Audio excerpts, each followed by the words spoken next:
Hey, what up Long Beach? Welcome back to the 562.org. It's Eli, and this CIF girls volleyball video is brought to you by the fine folks over at Naples Rib Company, and all of our Long Beach poly coverage is sponsored by alum Tyson Ruffins and Wowo Moy Jr. Thank you to all of our sponsors, and we were in the Ron Palmer Pavilion for what was the home to Long Beach Poly's 5th playoff game in the last 2 seasons on Wednesday, this time a quarterfinals matchup after a 5-set thriller against Corona Centennial, and nothing is going to come easy in the Division II bracket. San Marcos coming off of a sweep of the #1 seed in the bracket, lots of height over there for the visitors, but Poly's been up to every task so far, looking ahead to the semis for the 2nd straight year this time and 1 bracket higher.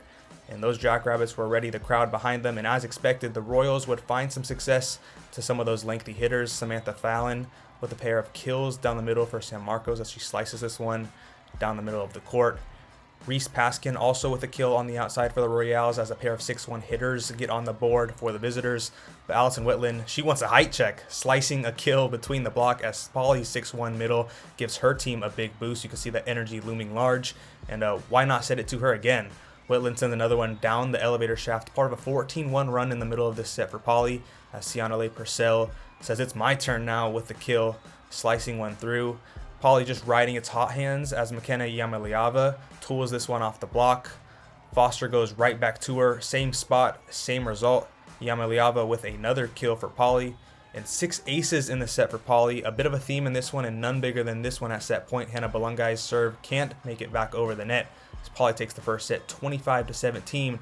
It became dominant as this one went on, and the Jackrabbits continued that success in the second set. Purcell with a kill off the touch on the right side. And then Cianale the other way. Purcell rips another kill through the block on the left side this time.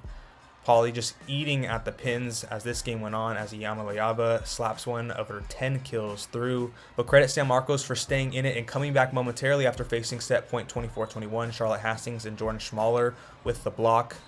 This was a part of a 4-0 run as Hastings gets a kill to give the Knights a set point of their own as they're leading 25-24. So it's Poly's turn to stay in it, and they do as Elias Lima and company gets in on the block to keep the rally going back and forth.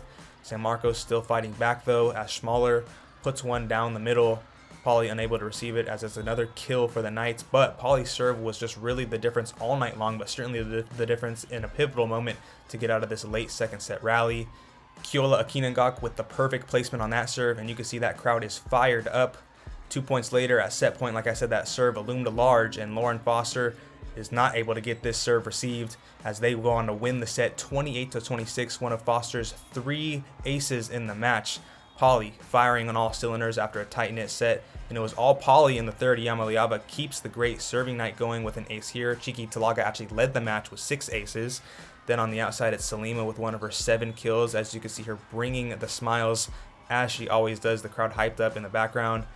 Dana Lagafuaina had 3 kills, including this one down the middle, and you can see the Jackrabbits feeling themselves. They led by as much as 15 points in this third set. Like I said, just dominant. And Salima able to take a great angle on this one for another kill. Poly tasting it in that crowd. You can see them feeling the energy in that match point. San Marcos looking to get something in system. However, this one goes long, and the Jackrabbits able to go on to win it after dominating the final set.